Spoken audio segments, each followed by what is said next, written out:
নমস্কার, আপনারা দেখছেন কিশলয়ের অগ্নিবাণ। আমি আপনাদের সঙ্গে কিশলয়। গোটা রাজ্যকে রাস্তায় বসানো প্রশাসনকে আজ প্রশ্ন করতে এসেছি। রাস্তা থেকে আজ প্রশ্ন করব, চাকরি প্রার্থী হোক বা চাকরিহারা, কিংবা এই রাজ্যের যে কোনো শিক্ষক শিক্ষিকা শিক্ষাকর্মী বা ছাত্রছাত্রী, প্রত্যেককে রাস্তায় নিয়ে এসেছে যে প্রশাসন, যে শিক্ষামন্ত্রী, যে মুখ্যমন্ত্রী।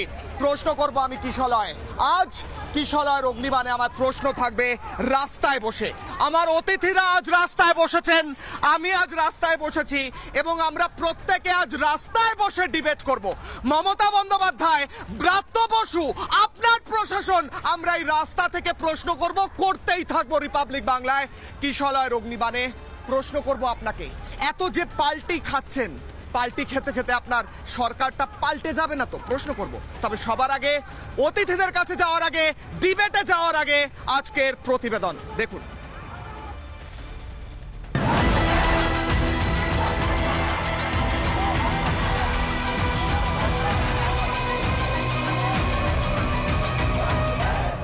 না না না না, এটা তো পরিষ্কার আমি বলে দিচ্ছি, কোনো তালিকা প্রকাশ হবে না। এক মুখে আর কত কথা বলবেন শিক্ষামন্ত্রী? মাত্র 11 দিন আগেই তো যোগ্য অযোগ্যদের তালিকা প্রকাশের কথা শতরূপে ঘোষণা করেছিলেন। দাবি করছেন সেই তালিকা যেন এসএসসি তাদের আমাদের বলে ওয়েবসাইটে তুলে দেয়। এখানে আমাদের তাতেও আপত্তি নেই, কোনো অসুবিধা নেই। আমি এসএসসিকে জিজ্ঞেস করেছি, এসএসসিরও কোনো অসুবিধা নেই। সিবিআই থেকে প্রাপ্ত তালিকা যোগ্য অযোগ্য যেটা তাদের হাতে আছে, তারা তুলে দিতে পারেন। মাত্র 11 দিনেই ভুলবদল। তালিকা প্রকাশ করলে সামনে আসবে তৃণমূলের দুর্নীতি। দলের নেতা মন্ত্রীদের দুর্নীতি ঢাকতেই সুপ্রিম কোর্টের দোহাই দিলেন ব্রাত্য। না না না না, এটা তো পরিষ্কার আমি বলে দিচ্ছি, কোনো তালিকা প্রকাশ হবে না। যাদের থাকার কথা ছিল ক্লাসরুমে, তাদের রাস্তায় নামিয়েছে মমতা সরকার। চক ডাস্টার নিয়ে পড়ুয়াদের শিক্ষা দিতেন যারা, তারাই জীবিকা বাঁচাতে রাস্তায় নেমে স্লোগান দিচ্ছেন।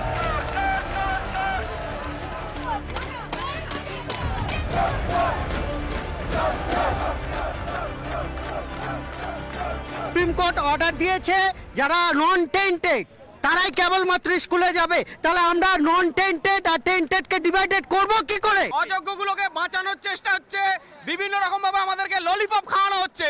আমরা ময়দান ছাড়ব না। যোগ্য অযোগ্য আলাদা তালিকা দিলেই তো সমস্যার সমাধান হতে পারত। তাহলে কেন এই টালবাহানা, কেন সময় কেনার চেষ্টা রাজ্য সরকারের? তালিকা প্রকাশ এই সরকার কিছুতেই করবে না। সব শিক্ষকদেরকে ললিপপ দেওয়া হচ্ছে। তালিকা প্রকাশ করলে পরে কাদেরকে টাকা নিয়ে চাকরি দিয়েছে তৃণমূল কংগ্রেসের নেতারা, সেটা ধরা পড়ে যাবে, সবার সামনে চলে আসবে। চুরি হয়েছে, ধরা তো পড়েছে, কিন্তু কারা চুরি করেছে এবং কারা টাকা নিয়েছে, কাদের কাছ থেকে নিয়েছে, সেই মানুষগুলো তো নাম বলে দেবে যে আমরা অমুককে দিয়েছি, তমুককে দিয়েছি, মমতা বন্দ্যোপাধ্যায়কে দিয়েছি, মমতা বন্দ্যোপাধ্যায়ের বাড়ির লোককে দিয়েছি। শিক্ষামন্ত্রী ভুল বদল করছেন, আর মুখ্যমন্ত্রী তিনি শুধু আশ্বাস দিয়েই খালাস। দলের দুর্নীতি ঢাকতে বারবার বিরোধীদের ঘাড়েই বন্দুক রাখার চেষ্টা করছেন।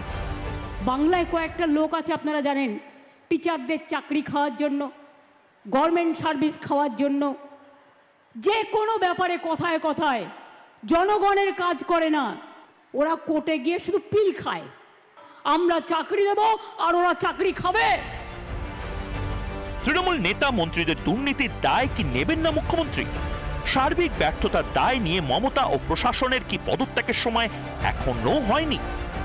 রিপাবলিক বাংলা।